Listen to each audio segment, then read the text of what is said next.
Thank you, Pastor Joseph, for giving me the opportunity Ďakujem to share. pastorovi Jožkovi, že mi dal túto príležitosť.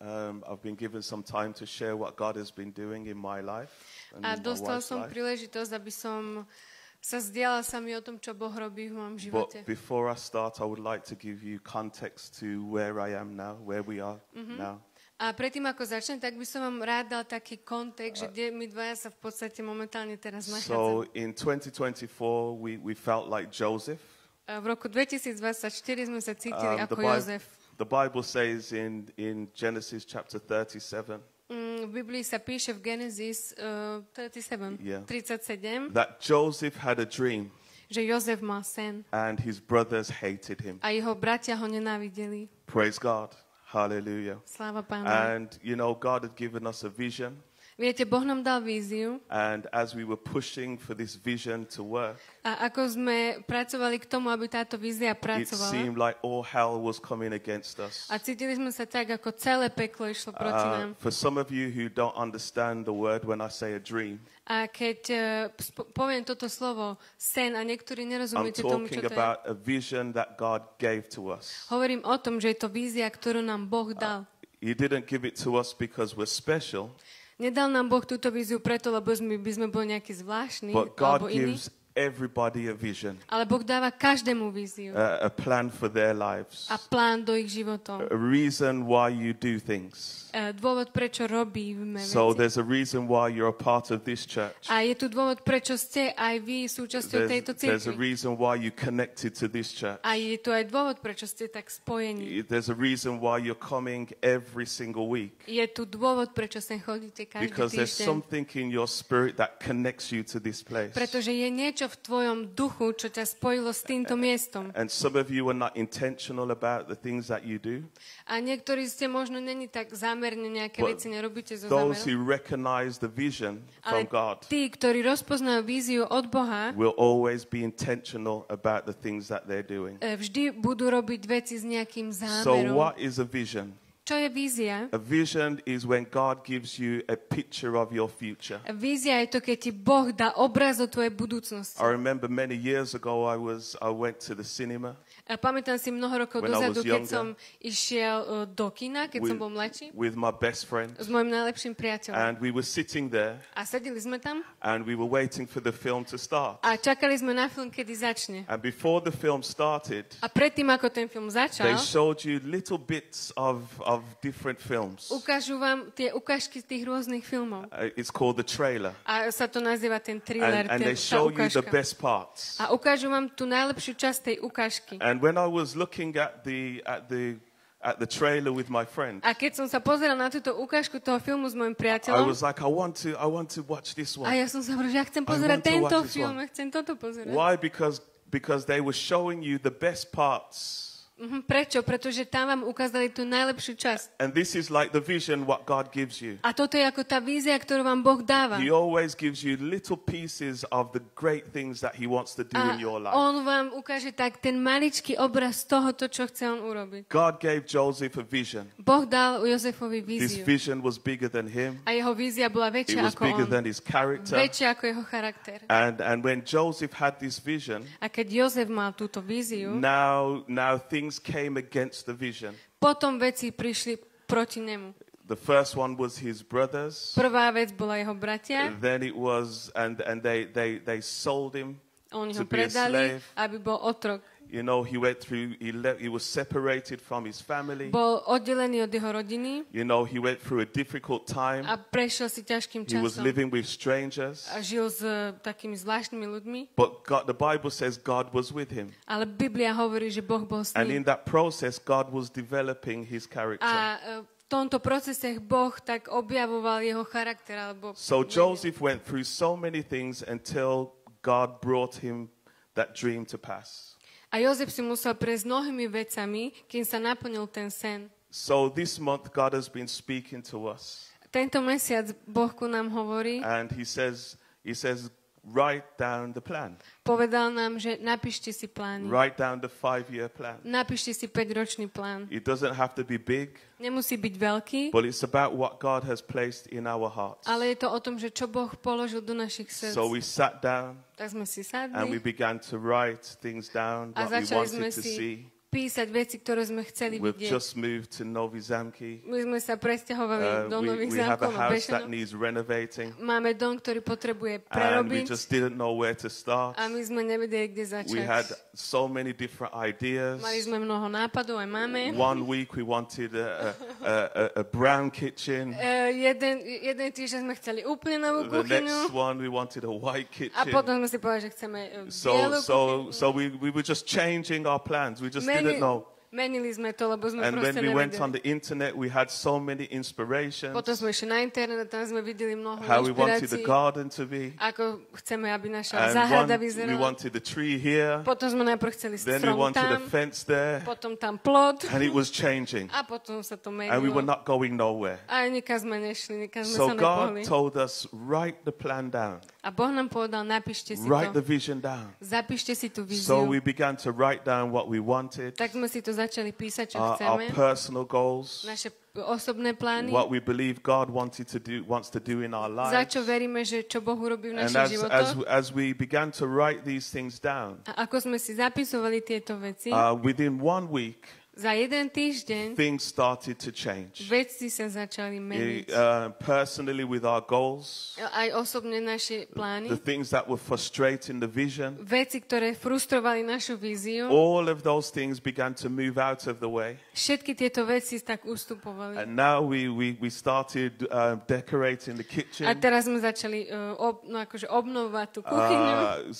We spoke to one man and he says he's coming to work on the A house. potom sme sa rozprávali s jedným pánom, ktorý povedal, že áno, on príde a pomôže And nám. he agreed on how his rates and things like that. A súhlasil s nejakými vecami. So we had a vision and we said by 2027 we want certain things to happen. A sme si to zapísali a povedali sme si v roku 2027 tieto veci chceme vidieť. But looking at what God is doing now, Ale keď pozeráme na to, čo we Boh robí believe that it teraz, will come to pass before then. my veríme, že to bude skôr. So I want to share something quickly before Chcem we rýchlo finish. predtým, ako skončím And vzdielať. it's in niečo. Proverbs 29 verse 18. A je to príslove 29:18. Praise the Lord. Can I read it? Yeah. Kde nie zjavenia, ľud sa zvrhne, blahoslavený však, kto zachováva ponaučenie. Praise the Lord. Sláva Pánovi. So where there is no vision, Tam, kde nie je vízia, the people perish. ľudia hynú. And there's another scripture that says without the vision, A potom je ďalšie slovo, ktoré hovorí, že bez vízie people have no boundaries. ľudia nemajú žiadne hranice. So when God gives you a vision, Keď vám Boh dá víziu, it helps you to have boundaries to in life. ti pomôže mať hranice vo svojom živote. You don't just do everything. Ty nerobíš You všetko. don't allow your circumstances to take you left and then right, Nedovolíš tvojim north, okolnostiam, south, east, west. nedovolíš okolnostiam, aby ťa brali doľava, doprava, na sever, na juh. But when you have a vision, Ale keď máš víziu, it keeps you focused. tak ťa to udrží zameraný sa na ten cieľ. I was speaking to some young boys on Friday, V piatok som sa rozprával s jedným mladým mužom, and they're in university now, aj teraz na univerzite. and they were sharing with me that they done engineering, A zdieľal so mnou, že robí inžiniera. and they didn't complete their engineering A nedokončil vlastne tohto inžiniera, because they were playing. pretože sa They didn't zabával take it serious, a nebrali to vážne. Asi tam and boli dvaja. they said that if they had completed their engineering, A hovorí, že ak by som dokončil toho inžiniera, now they could be in Germany making a lot of money. teraz by som mohol byť v Nemecku zarábať kopec peňazí. So I said to them, A ja som mu povedal, this is why it's important že toto je dôležité, to have a vision. mať víziu. Because when you have a vision, you don't waste time. Pretože keď máš víziu, nestrácaš čas. Because if they had a vision, Pretože ak máš víziu, they would know that I cannot play around in budeš my vedieť, class. že nebudem sa I zabávať, need to stay focused musím byť zameraný, because in 4 years' time, pretože za 4 I roky need to have my qualification musím mať tú so that I kvalifikáciu, can be in Germany aby som mohol byť v Nemecku, at the time to have this job. v tom čase, aby som mohol mať potom tú prácu. I believe that sometimes we lose time Verím, že niekedy strácame čas. and we waste time A strácame čas, because we fail to have a vision. pretože zlyhávame v tom, že nemáme vízie. Before I take my seat, I want to tell you that we all have a vision. Predtým, aké sa sadnem, tak chcem vám povedať, že všetci máme vízie. And the vision and your vision is like a small jigsaw puzzle. A možno tvoja vízia je ako tá maličká pucla. And it's connected to a bigger picture. A je to spojené s veľkým obrazom. And when you live your vision A keď žiješ svoju and you víziu connect with other people that are living their vision, a spojíš sa s ľuďmi, ktorí žijú ich then víziu, what happens is there becomes a beautiful picture. čo sa stane potom je, že vznikne z toho taký veľký obraz. Praise God. Sláva So when we Pánovi. all come together in unity Tak keď sa všetci zídeme v and jednote we're all doing what God has shown us to do, a keď budeme robiť to, čo nám Boh ukázal, aby sme then robili, things will look beautiful. veci budú vyzerať krásne. People will look and say, wow, this is amazing. A ľudia sa pozrú a povedia, že wow, toto I je want to be a úžasné. part of God's people Chcem byť súčasťou Božieho because ľudu, what they're doing is amazing. pretože to, čo oni robia, je úžasné. Praise the Lord. Sláva Pánovi. Amen. God bless Amen. you. Boh vám God bless žehnaj. you.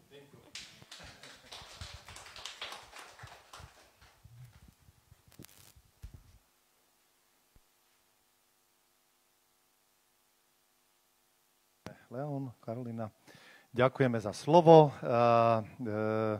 Budeme pokračovať.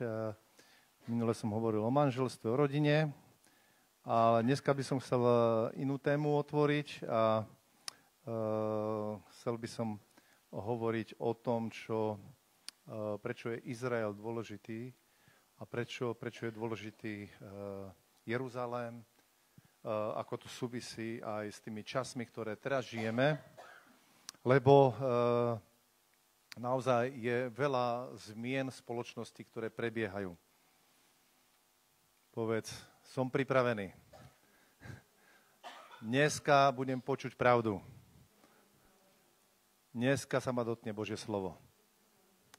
Amen. Amen. Ktorí troška sledujete, alebo správy, ale videli ste, že vlastne čo prebehlo napríklad 23. septembra 2023, alebo 7. oktobra. 7. oktobra to bolo. 2023 Hamas zaútočil na Izrael, zobrali viac ako 240-250 rukojemníkov, z ktorých neviem, či sa 40 alebo 50 vrátilo živých. Vraždili, zabíjali, znásilňovali, ničili, vyhadzovali do povetria. A potom samozrejme nastala reakcia Izraela voči tomu, pretože ako každá krajina, proste keď je napadnutá, tak sa rozhodne brániť, hej, lebo nechce, aby jej obyvatelia boli v nebezpečí, alebo aby zomierali rukou nejakého cudzinca, lebo preto aj vojsko je, aj preto sú policajné zložky, aby majú chrániť ľudí. Amen. Ja neviem, keď ťa zlodej okráda, je tam policaj, tak čo ten policaj by mal skočiť a chytiť toho zlodeja. Nie sa pozerať, že jak ťa okrádajú, alebo jak ťa bijú na ulici. Hej? Čiže tieto ozbrojené zložky sú dané, aby ťa chránili. Čiže aj Izrael sa začal brániť a potom podnikol voči Hamasu tú ofenzívu.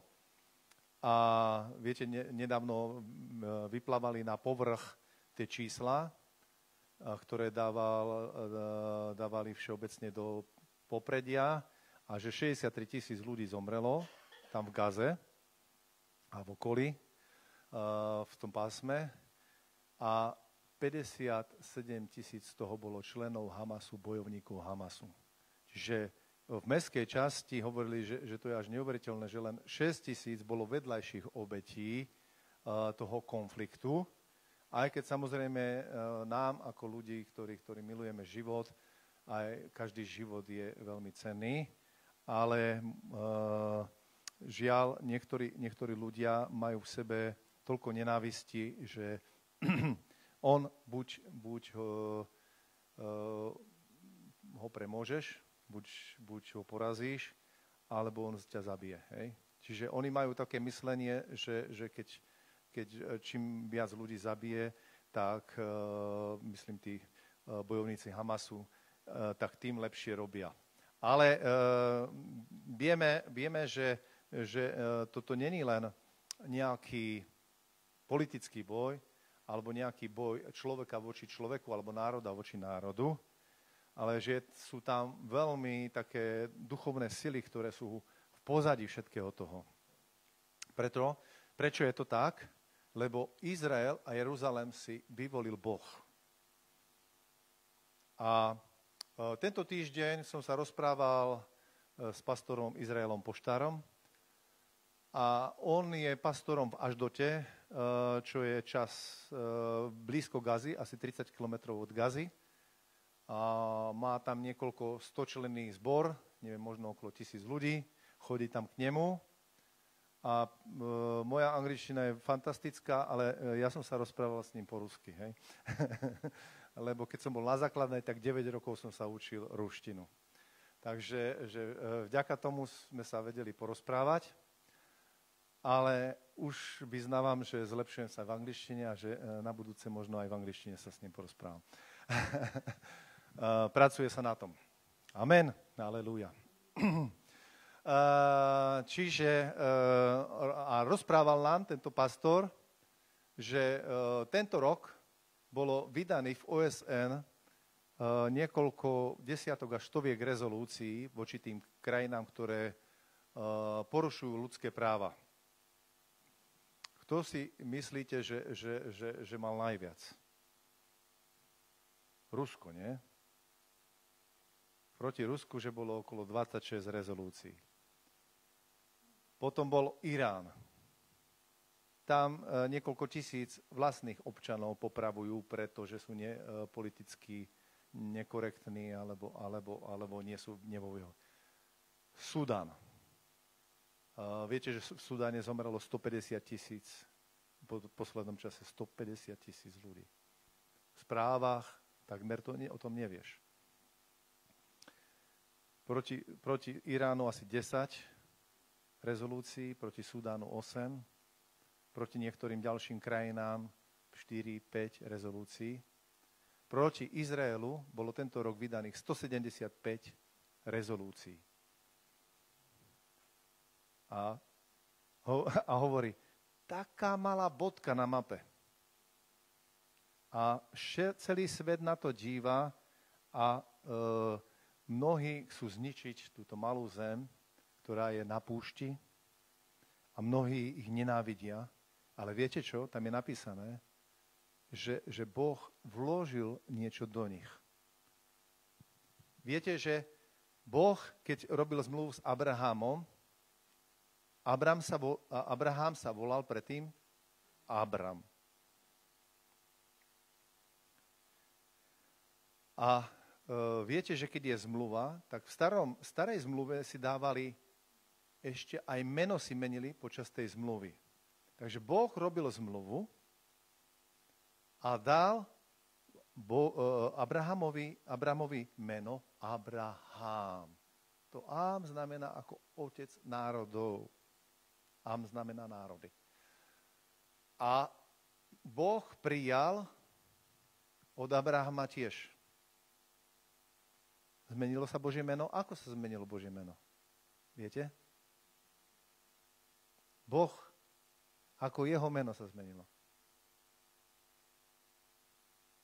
Boh povedal o sebe, ja som Boh Abrahama, Izáka a Jakoba. Čiže Abrahamovi dal meno, zmenilo sa meno, čiže Abraham zobral od Boha to, čo mu Boh povedal, už sa nevolal Abram, ale Abraham.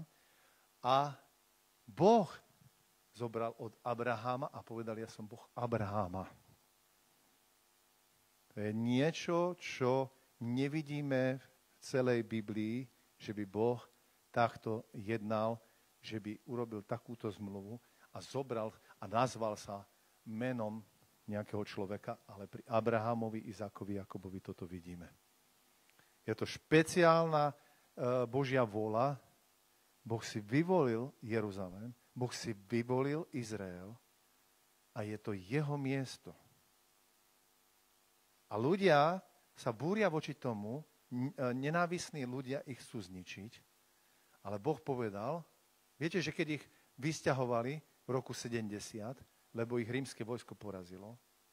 A potom ešte tam bolo nejaké povstanie na tom území, kedy nejaké zbytky Izraelitov sa zbúrili voči rímskej nadvláde 132 až 135 roku nášho letopočtu. Tak cisár Hadrian taký bol nahnevaný na tých Židov, že nazval zem Izraela, viete, ako ju nazval? Ako ju nazval? Palestína. Dovtedy sa to nevolalo Palestína. Od cisára Hadriana 132-135 sa to volá Palestínou. A Filištíni boli tí najväčší nepriatelia a on nasval, povedal, že toto bude Palestína. Takže toto je miesto, ktoré Boh im dal. A po 2000 rokoch povedal, prikážem môjmu ľudu a vráti sa na to miesto. A môžu sa národy proti tomu stavať, môžu nenávistní ľudia voči ním bojovať, ale veď Boh to povedal. Našou úlohou je spolupracovať s Pánom. A Božia láska viete, oni sú ako my Európania. Keď tam idete, normálni Izraeliti sú takí, ktorí sú kultúrne veľmi blízko Európe. Lebo mnohí aj emigrovali z Európy. Veď tu na Slovensku pred druhou svetovou vojnou bolo okolo 70 000 Židov. A ja som mal sprievodcu, ktorý z Bratislavy emigroval v 49. do Izraela a išiel budovať izraelskú krajinu. Keď sme tam boli prvý raz v roku 2004. A poďme sa pozrieť do Genesis 14. kapitoly. A niečo sa dozvieme o tom, čo Boh robil v tejto krajine, alebo ako Boh jednal s ľuďmi. A Božie slovo hovorí 18. až 20. verš. A možno zodpoviem aj na tú otázku, ktorá bola, že vlastne kto to bol ten Melzichedech. Lebo tu je napísané o Melzichedechovi, Melzichedech, král Sálema, vyniesol chlieb a víno a to bol kňaz silného Boha Najvyššieho. A požehnal ho a riekol, požehnaný Boh Abraham silnému Bohu Najvyššiemu a majiteľovi nebies a zeme. Požehnaný silný Boh Najvyšší, ktorý vydal tvojich nepriateľov a protivníkov do tvojej ruky. A Abraham mu dal desiatok zo všetkého. Amen. Vidíme, že Abraham sa stretáva s niekým, kto sa volá Melzichedech, král Sálema. Viete, že je napísané, že Božieho syna je napísané, nazvú ho v Izajašovi v 9. kapitole knieža pokoja a otec večnosti. A kniežatstvo bude na jeho pleciach. Knieža pokoja je Ježiš Kristus. Amen. A tu je napísané, že knieža alebo král pokoja prichádza a Abraham, uvedomujúci, že tento človek, to není obyčajný človek, alebo král, ale je to niekto, kto je absolútne vyšší od neho a udelil mu desiatok. A je napísané, že čo? On ho požehnal. Keby nebol vyšší, nemôže ho požehnať. Vždycky je to, že vyšší požehnáva nižšieho. A teraz pozrime sa na to, čo znamená Jeruzalém. Jeru je mesto a Šalom je pokoj. Mesto pokoja je Jeruzalém. A mnohí, aj teológovia sa zhodujú, že tento Melzichedech obetoval Bohu v Jeruzaléme a že tam bola tá pravá bohoslužba. Niektorí sa domnievali a chceli ho pripodobniť k Sémovi, k Noého synovi, ktorému bolo povedané, že bude kňazom, respektíve tým, ktorý bude nositeľ Božieho duchovného odkazu. Že je napísané, že on bude kňazom, alebo on bude ten prostredník a potom hovorí aj o jeho bratoch Semovi a Chamovi, respektíve, Jafetovi a Chamovi a hovorí ich osud, ale je napísané, že Jafet bude požehnaný v Semových príbytkoch. Prečo? Lebo on má dostať to kňazstvo, on má dostať tú úlohu, aby približoval alebo hovoril o Bohu ľuďom. A vieme, že Boh si vyvolil Abraháma, ktorý mal syna Izáka a jeho syn Izákov sa volal ako? Ako sa volal Izákov syn? Jákob. A Jákob sa potom bol nazvaný, Boh mu zmenil meno na Izrael. Výborne. Halelúja. Čiže tuto je jeden veľmi dôležitý odkaz, že Boh si povolal jedného Abraháma, aby vznikol ľud izraelský. Ale povedal mu, túto zem Kanánu na západe more, to znamená Stredozemné more, až po rieku Eufrates, to vieme, že to je až po Sýriu, a na juh, až niekde ako je Edom a Egypt, tak vlastne po egyptský potok tam je spomínané, tak to bude územie Izraela, že Boh im veľké územie slúbil a povedal, že toto bude vaše. Toto bude vaše. Zaujímavé, že sa tam dostali tie kananejské kmene, dostali sa tam tí potomkovia Chama, ktorým daroval Afriku. Ale je napísané, respektíve z historických análov vieme, že oni išli najprv do Afriky, ale potom, čo? Potom si to rozmysleli a išli naspäť na Blízky východ a do týchto krajov. A preto Izrael musel vytlačiť tieto kmene von. Boh si vyvolil Izrael a Jeruzalém. Židom, poďme si pozrieť Židom. Niečo je tam o tom kráľovi pokoja. List Židom, to je v Novom zákone. Takže musíš ísť pred Jakuba a dojdeš do listu Židom 7. kapitoly 1. a 6. verš. A tu je napísané, lebo toto je ten istý Melzichedek král Salema, kňaz najvyššieho Boha, ktorý vyšiel v ústretí Abrahámovi, ktorý sa navracal od porážky nepriateľov a požehnal ho. Že tá istá situácia, ktorá bola tam, opisuje ju písateľ listu Židom, ktorému aj desiatok udelil Abraháma. Abrahám zo všetkého, ktorý sa volá, keď sa preloží jeho meno, najprv král spravodlivosti a potom král Salema, v preklade král pokoja. Bez otca, bez matere, bez rodoslovia, nemajúci ani počiatku, ani konca života, ale súd pripodobnený synovi Božiemu, zostáva kňazom navždy. Pozrime, aký je on veľký, ktorému 10 dal Abraham z najlepšej koristi, on patriarcha. A tí, ktorí sú zo synov Léviho, dostávajú kňazstvo zákona a majú prikázanie 10 ľud, to je svojich bratov, ktorí pošli z bedra Abrahamovho. Ale ten, ktorý čo do rodoslovia nenachádza sa z rodu, odesatinil Abraháma a toho, ktorý mal zaslúbenia, požehnal.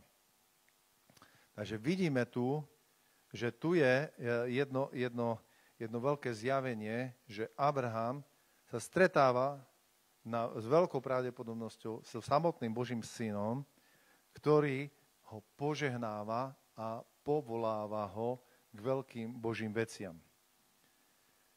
A 26, lebo mu svedčalo, tej isté kapitoly, mať takého veľkňaza svätého, prostého zla, nepoškvrneného, oddeleného od hriešnikov, ktorý sa stal najvyšším nad nebesia, ktorý nepotrebuje, aby každý deň ako najvyšší kňaz obetoval obeti najprv svoje vlastné hriechy a potom za hriechy ľudu, lebo to učinil raz navždy, že obetoval sám seba, Ježiš Kristus, lebo zákon ustanovuje najvyšších kňazov ľudí majúcich slabosť a slovo prísahy, ktoré sa udialo v zákone, ustanovuje syna zdokonaleného na večnosť. Amen. Čiže už není potrebná tá starozákonná služba, lebo Ježiš Kristus to všetko zdokonalil cez svoju obeť. A bez otca, bez matere, není tam spomínaný jeho rodoslovie, je zjavné, že táto osobnosť Melchizedecha pochádza z večnosti.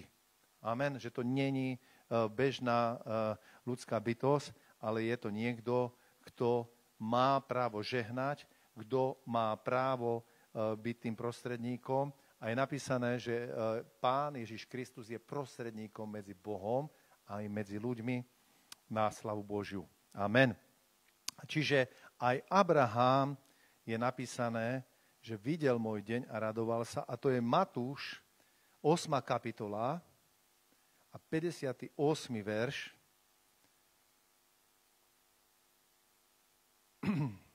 Nie Matúš. Ján, 8. kapitola. 8. kapitola, 58. verš a 56.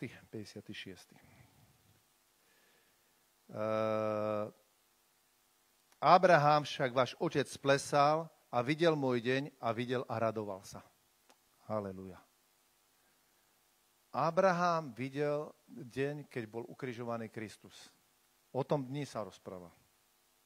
A kedy Abraham videl ten deň? Keď išiel na Moriu. Kedy Abraham išiel na Moriu? Viete kedy?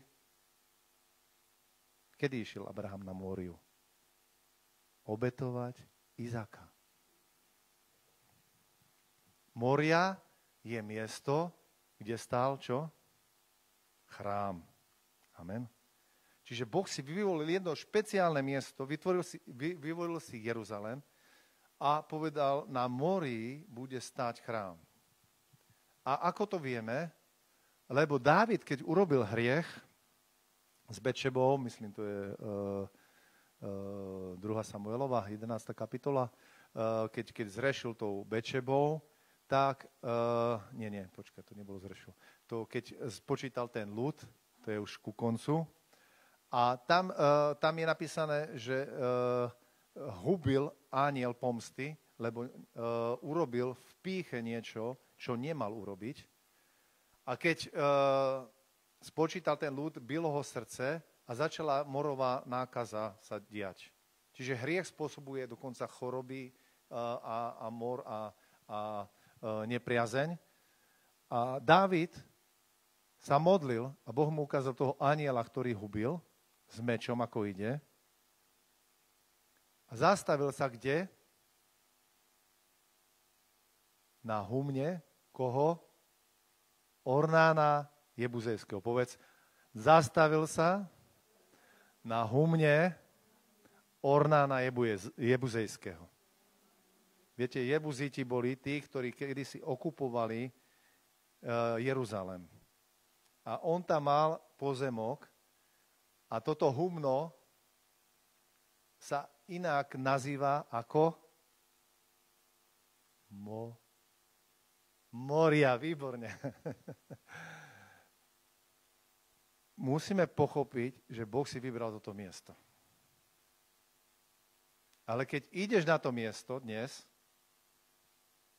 tak tam nevidíš postavený chrám. Čo tam je na tom mieste?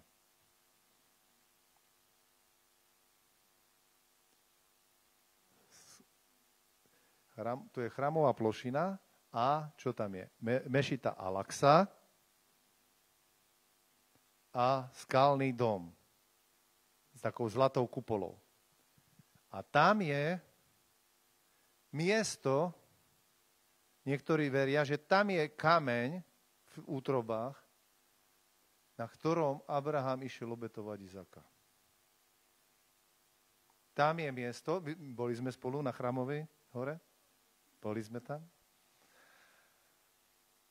Rado, bol si tam? Nie. Tak, ešte raz musíš ísť. A kde si bol, keď si nebol? Si kupoval suveníry vedľa, čo?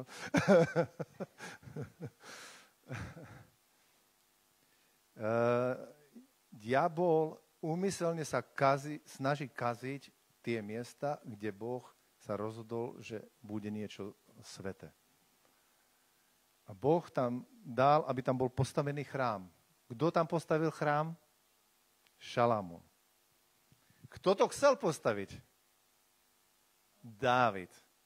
Prečo ho nepostavil? Lebo bol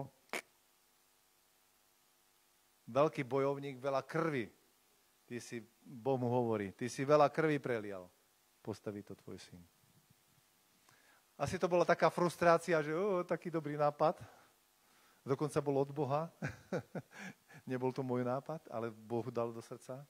A hovorí, že to je dobré, že si to chcel urobiť, ale prelial si veľa krvi. Dávid čo urobil? Pripravil všetok materiál, aby sa mohol postaviť tento chrám. Čiže Boh si vyvolil miesto Moriu. Boh si vyvolil Jeruzalém.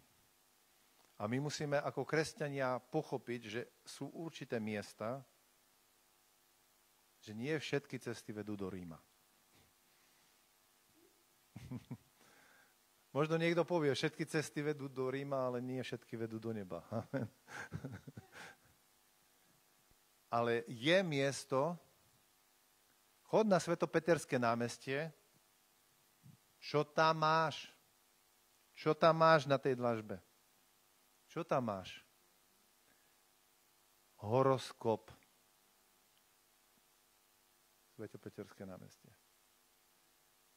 Prísne Boh zakázal horoskopy, znamenia z verokruhu a človek, urobím si to po svojom, pomiešam to. Jeruzalém. Boh si vyvolil Jeruzalém. A aj keď dneska to nevyzerá tak, ako to Boh chce, Ježiš príde. Kde príde? Kde sa postaví? Poďme Poďme sa pozrieť do Zachariáša. Kde zostúpia jeho nohy? Zachariáš 14. Zachariáš 14. Tu sú už takí múdri ľudia, ktorí boli tam, tak už to oni vedia. Ale prečítajme si to v Božom slove.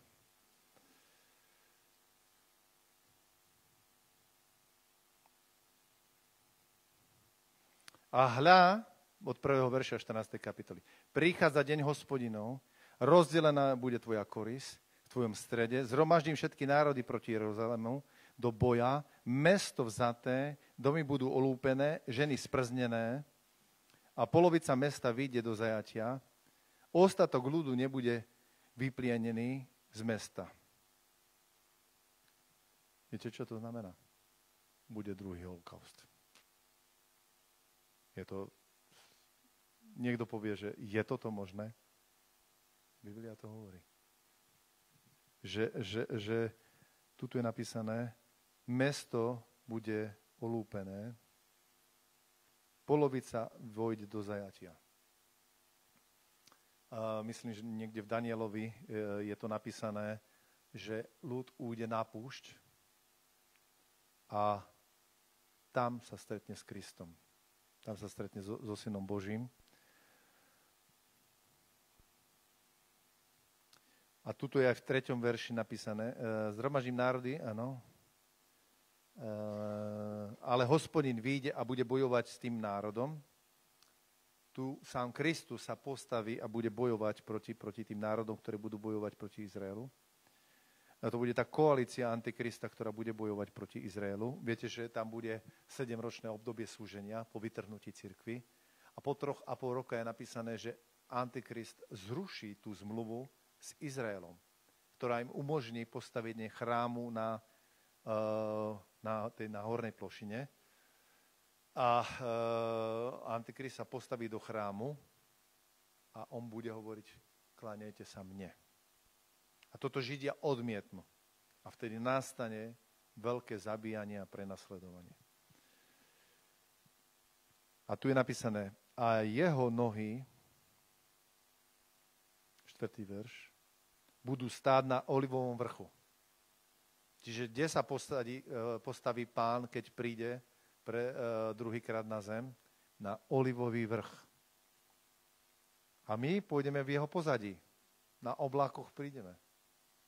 Predstav si, budeš mať nejakého pekného koníka. Nebeské vojsko.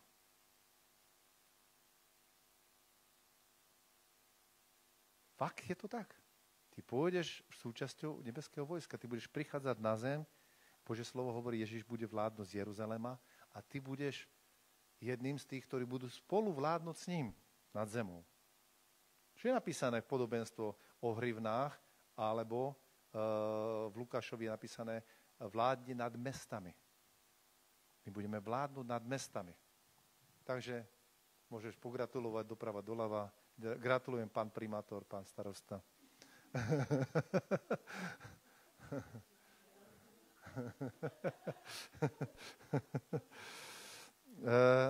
To není fiction, science fiction. Toto je pravda. Toto není Star Trek, o čom vám hovorím. Toto je pravda, čo Boh bude robiť na tejto zemi. Hovorím stále o Jeruzaleme, Izraeli, stále hovorím o tej dôležitosti chápať tieto veci a tej budúcnosti. Lebo keď niekto chápe Izrael a jeho budúcnosť, chápe, že je to Boží vyvolený ľud a že máme sa modliť za nich, je napísané vyprosuj pokoj mesta Jeruzalém, hej, Žalm 122, tak nebude ho preklínať. Tento pastor Izrael Poštár hovorí jednu vec, že hovoril nejakému pastorovi z Ruska, že počúvaj ma, Rusko v koalícii zaútočí na Izrael. Tento pastor hovorí, ja tomu neverím, toto je západná propaganda. A on mu hovorí, ukľudni sa, toto je Biblia. A čo je dôležité, aby my sme sa nepridali k tomuto. A nehovorí, zabij ho. Lebo už sa to stalo. Veď viete, čo boli ľudia, ktorí kričali Hosana synovu Dávidovmu, prešli 2 dni a kričali ukrižuj, ukrižuj. Tí istí ľudia. Ľudia vedia veľmi rýchlo zmeniť nálady. Napríklad najprv musím rúško si nosiť. A potom kričali žiadne rúška. Ľudia veľmi rýchlo sa menia. Skúsim vstúpiť na otlak a neboj sa, zbadáš, čo je v ňom. A takto to bude. A Božie slovo hovorí, že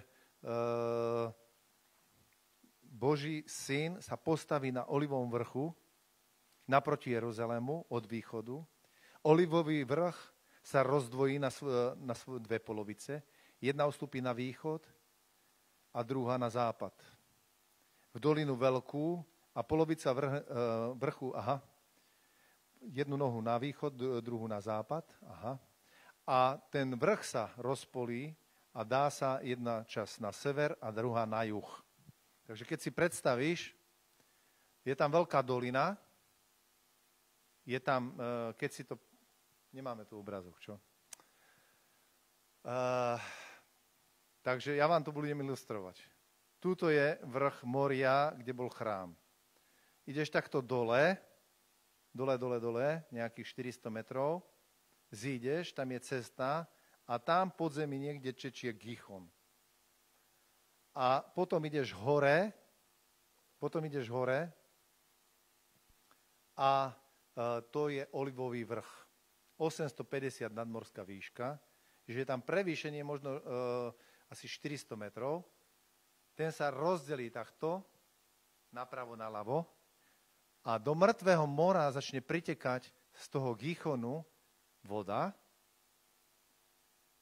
naplní sa mŕtve more a Ezechiel hovorí, budú rásť tam stromy, každý mesiac bude na nich nové ovocie. Keby bol niekto chorý, dá si list toho stromu, bude uzdravený.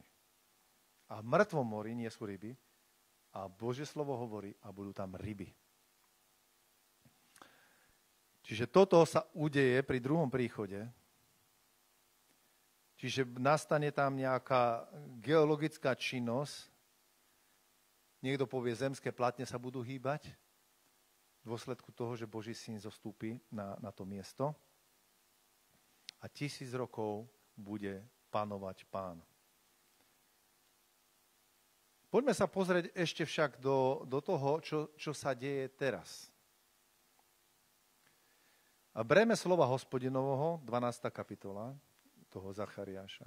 Hovorí Hospodin, ktorý roztiahol nebesia, založil zem, utvoril ducha človeka v jeho vnútri. Hľa, učiním Jeruzalém časov potácania všetkým národom na okolo a budú od Júdu obložení na Jeruzalém. A stane sa dňa, že učiním Jeruzalém kameňom veľkej ťarchy pre národy, ktoré ho budú dvíhať a porania sa do krvi a zhromaždia sa proti nemu národy zeme. Toho dňa, hovorí Hospodin, zbijem koňa plachosťou a jazdca šialenstvom. Ale dom Júdov otvorím svoje oči a každého koňa tých národov raním slepotou. Ľudia chcú riešiť Jeruzalém. Polovica Palestíne, polovica Izraelu. Ale Boh povedal na viacerých miestach, Jeruzalém je môj. Toto je moje mesto. Mesto veľkého kráľa, Jerušalom. Kráľa pokoja. A Boh rozhodol, že to patrí Izraelu. A teraz ľudia hovoria, nie, my to urobíme inak. Bude jedna katolícka časť, bude jedna muslimská časť, bude jedna izraelská časť a bude jedna arménská časť. A vieme, že takto je to rozdelené, že bývajú tam tieto komunity. Muslimská, arménska, kresťanská a židovská. Ale Boh povedal, že to je moje. Dal to izraelskému národu, ale do prenajmu. Amen. A my môžeme sa pridať k tomu, alebo napríklad ako Bill Clinton začal riešiť Izrael a Jeruzalém, štatút Jeruzalému v 96. A zrazu sa objavila Monika Levinská a doriešil. Už to nedoriešil. Ľudia, ktorí sa politicky snažili to vyriešiť, tak zrazu boli preč. On tam bol len krátke obdobie. Nebol dve štvoročné obdobie. Proste po tom svojom období hneď sa stratil. Vedel hrať pekne na saxofón, ale to bolo tak možno. Musíme pochopiť, že my máme žehnať Jeruzalém. Kto bude útočiť na Jeruzalém a na Izrael, tak sa mu to vráti, ale v zlom. A prečo je napísané, prečo sa búria národy a ľudia zmýšľajú marné veci. Napríklad nikto by nechcel aby Maďarsko zobralo znova Slovensko. Nie? Asi by sme sa hnevali na to, nie? By sme povedali, nie, do ulic ideme, nebereme to. A tak ani Izraelci nechcú odísť z toho miesta, ale nie preto, že by nevedeli bývať niekde inde, lebo bývali niekde inde. Ale Boh dal do ich DNA tú zem. To je špecifické. Preto oni sú ťahaní, oni idú z Francúzska, idú, ja neviem, z západnej Európy, z Ameriky, z Ruska, z rôznych krajín, kde majú napríklad výhodné, jeden priateľ mi hovoril, že tu je nejaký poslanec z Nových Zámkov, ktorý celú rodinu už mal zbalenú a keby nebol ten 7. október, oni už by tam bývali. Že čestne predtým už mali zbalené, vybavené, že končia a že idú bývať do Izraela. A prišiel 7. október a tá situácia sa zmenila, tak ostali tu. Oni sú ťahaní, zo svojom srdci majú tú zem. Boh to vložil do nich, lebo Boh to vložil do Abrahama a oni sú jeho potomkovia. Nejak sú tam ako magnet ku kovu ťahaní. Boh si ich vyvolil a my môžeme byť súčasťou toho, že ich budeme žehnať, alebo budeme preklínať, ale je napísané, kto by ťa preklínal, bude prekliatý. Dobre, čiže Boh tam dal chrám, Šalamún ho stavia približne v roku 950 pred Kristom. Potom chrám bol zborený zhruba roku 587 pred Kristom Nabuchodonozorom Veľkým. Bol presne tak, nech ťa Boh požehná. A znova je okolo roku 445 obnovený chrám a začína tam bohoslúžba. Potom vieme, že tam boli tie problémy s Grékmi. Prichádza tam kto? Predchodca Antikrista. A vieme, jak sa volal predchodca Antikrista? Jeden grécky Antiochus Epiphanes IV. Hej. Boli Seleukovia a Ptolemajovci. Hej. A tento Antiochus Epiphanes bol jedným z tých vládcov, ktorý bojoval, hej, tam boli medzi severom a juhom, juh patril Egypt a tie kraje, a oni bojovali tam o ten Jeruzalém. A tento Antiochus Epiphanes IV bol veľmi vzdelaný a veľmi úlisný človek a je napísané, že on sa posadil do chrámu a obetoval tam sviňu, čo bol veľký hriech. Je napísané, že pustošiaca ohavnosť príde, na čo sa makabejsky zbúrili a porazili tohto Antiocha, vyhnali ho a na nejakých 160-170 rokov tam bol pokoj. A potom je chrám znova prebudovaný začiaľ z Ježiša Krista Herodesom Veľkým, to už vieme. To bol ten Herodes, ktorý keď sa Ježiš narodil, zabíjal deti v Betleheme. Prečo? Lebo si myslel, že to bude niekto, kto ho vymení na tróne. Takže neslávne známy vládca. A Jeruzalém je miesto, kde Ježiš hovorí, že zomrem. A aj zomrel v roku 32 nášho letopočtu. Zomiera na Golgote na kríži. Vieme, že nebolo to priamo v meste, ale bolo to troška za hradbami. Ale od Morie, kde prebiehali obete, je to nejakých 300 metrov a vraj vzdušnou čiarou. A je to miesto, kde sme boli. Je to tzv. Miesto hrobu. Je to tzv. Garden, taká záhrada, kde sa veríme, že Ježiš bol položený v hrobe. Samozrejme, že ešte sú aj jedna alternatíva, že je tam taký kostol, že tam to bolo, kde sa väčšinou katolícky alebo pravoslávni stretávajú. Hej. Ale je tam aj to miesto Lebky, čo sme videli, ktorí ste boli. Dokonca sú tam dôkazy o tom, že tam boli postavené kríže, že sú tam diery, že tam bolo a bola tam cesta kedysi. Bola tam cesta a oni na výstrahu vedľa cesty, aby všetci, ktorí idú okolo, videli, že aha, ak sa budeš zle správať, búriť voči Rímu, tak toto ťa čaká, kamarát. Čiže aj Ježiš vlastne takto ako keby na obdiv, je napísané, opustený bol, opovrhnutý od ľudí, lebo to bola opovrhujúca vec, že vlastne Ježiša položili na kríž, zbili ho. Tradičná prax bola 40 bez jednej, 39, takým bičom, ktorý vytrhával mäso, že mal kusy hrotu na konci. Čiže je napísané v Žalme 22, že orali oráči hlboké brázdy, čo je napísané o Kristovom mučení. Dávid opisuje vlastne Kristové mučenie, že ale že jeho kosť nebola zlámaná a prebodli jeho bok. Že všetko to je tam napísané a Zaujímavé je proste to, že Židia mohli to vidieť, ale radšej prijali falošnú správu, že Kristus nevstal z mŕtvych, ale že ho učeníci ukradli.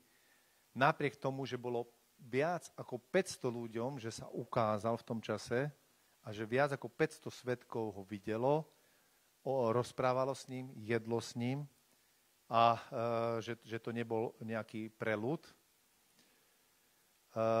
Dokonca je napísané, počkať, kde to je v Zachariášovi.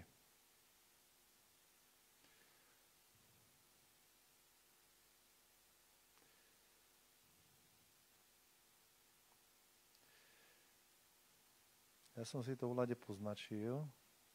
16:17, pozrime sa. Stane sa každý, kto pozostane zo všetkých tých národov, že prídu na Jeruzalém, budú prichádzať hore z roka na rok, aby sa kláňali Hospodinovi zástupov, aby slávili slávnosť stánkov. To je 1000-ročné kráľovstvo opísané. Je Zachariáš 14, 16, 17. Čiže každý kmeň bude povinný kláňať sa kráľovi kráľov, kráľovi kráľov a pánovi pánov.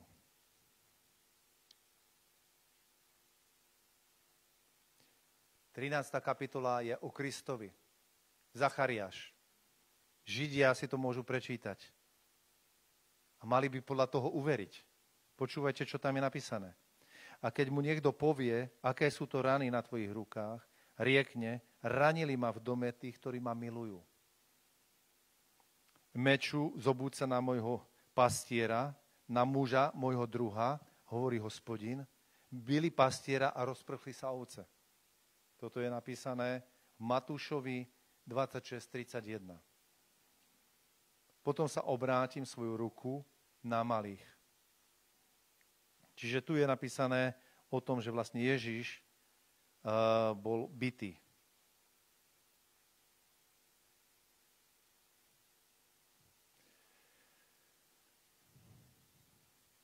Takže a ešte je niekde je taký verš, že ho prebodli. A mám tu veľmi veľa veršov.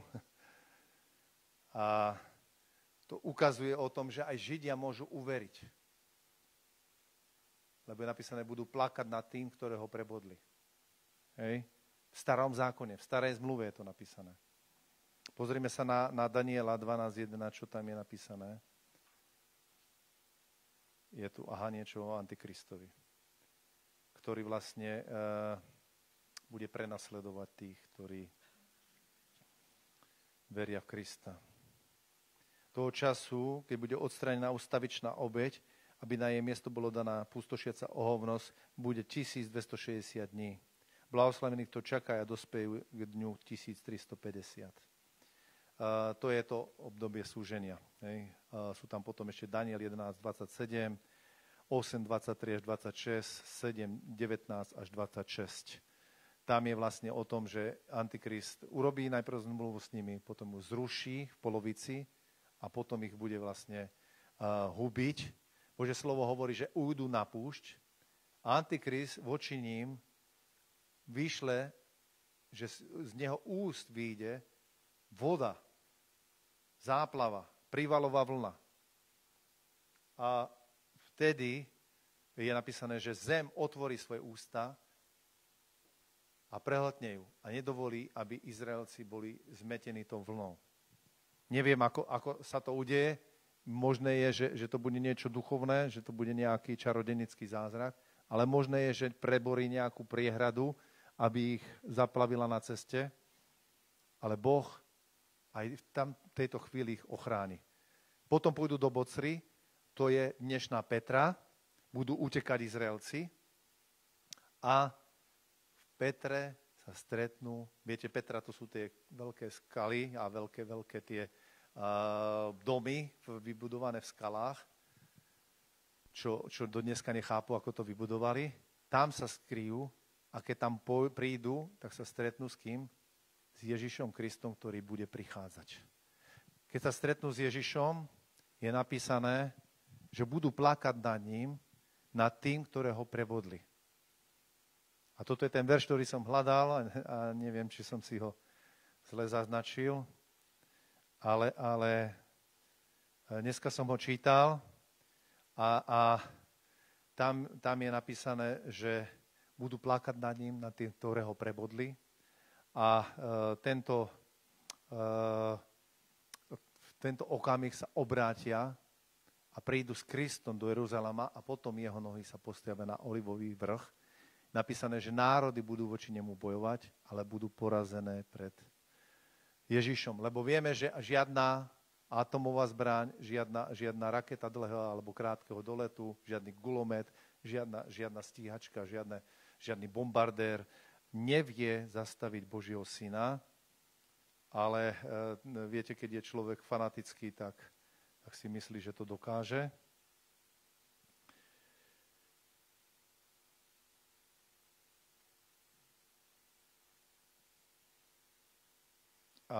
Ale nedokáže to. Čiže toľko z Božieho slova, čo som dnes chcel povedať. Možno, že niečo ešte dopoviem na budúce, lebo už nám čas ubehol, ale verím, že vám to niečo dalo. A potom je napísané, Ježiš Kristus bude vládnuť celému svetu v 1000-ročnom kráľovstve. A to, čo som hovoril. Dávid bude starostom, kde? V Jeruzaleme, výborne. A my budeme vládnuť na tých miestach, kde nás dá Pán. Takže pravdepodobne priprav sa, uč sa, budeš starostom alebo primátorom. Ono to vyzerá ako vtip, ale budeš mať správu. Určitú správu budeš mať. Podľa toho, ako si slúžil Bohu, tak dostaneš určitú správu tu na zemi. Biblia o tom hovorí. Čiže dostaneš určitú zodpovednosť, aj odmenu, aj určitú zodpovednosť, lebo komu Boh by mal dať, keď nie svojim tým, ktorí ho nasledujú, tú správu nad zemou, v tom 1000-ročnom kráľovstve. Lebo Boh bude chcieť ukázať, ako to má vyzerať. Ty už budeš premenený. Počúvaj, nebudeš môcť zomreť. Budeš mať oslávené telo, keď sa vrátiš z neba. Amen. Ani na vecku asi nebudeš chodiť. Budeš mať iné telo. Budeš mať iné telo. Nebude ťa boleť nič. Budeš mať fantastický životný pocit. Diabol bude zviazaný, čiže aj tí ľudia budú oveľa milší. Bude to všetko fantastické, ale Božie slovo hovorí, že aj tak bude prebiehať nejaký určitý súd, lebo je napísané, že národy, ktoré by nešli na deň stánkov, čo som čítal, tak bude tam neúroda. Hej? Čiže bude určitá kliatba a uvidíme. Všetko ešte uvidíme, ale pamätajte na to, Jeruzalém a Izrael sú veľmi dôležité ukazovatele dejín. Veríme, že Boh na mori, aj Židia to sú presvedčení, tvoril Adama. Čiže je to miesto, kde to začína a kde to aj končí. Takže pridajme sa na stranu dobra, na stranu Izraela, požehnávajme ich. Dobre, možno, že poznáš nejakého Žida, ktorý není dokonalý. Počúvaj, aj my sme občas nedokonali, hej? Ale Božie slovo nás vyzýva aj tak, modli sa. Aj za seba, aj za brata, aj za sestru, aj za toho Izraelca. Amen, aj za národ izraelský. Je potrebné sa modliť, žehnať ich, aby Božie slovo sa naplnilo v ich životoch. Amen. Poďme sa pomodliť na záver. Halelúja. Halelúja, halelúja.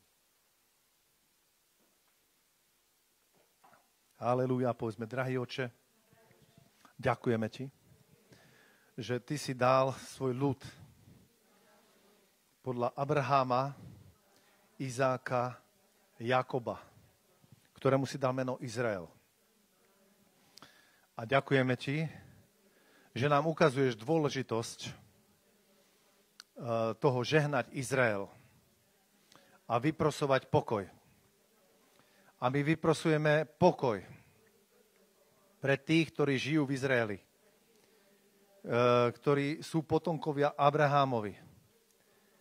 Vyprosujeme pokoj. A hovoríme, nech sa radujú v tebe, v Hospodine, tí, ktorí bývajú. Naše nohy stoja v Jeruzaleme, v tvojich bránach. Jeruzalém, krásne vystavený, jeho mesto, ktoré je príslušne dovedna spojené. Kam vystupujú pokolenia Hospodinové na svedectvo Izraelovi, aby oslavovali jeho meno.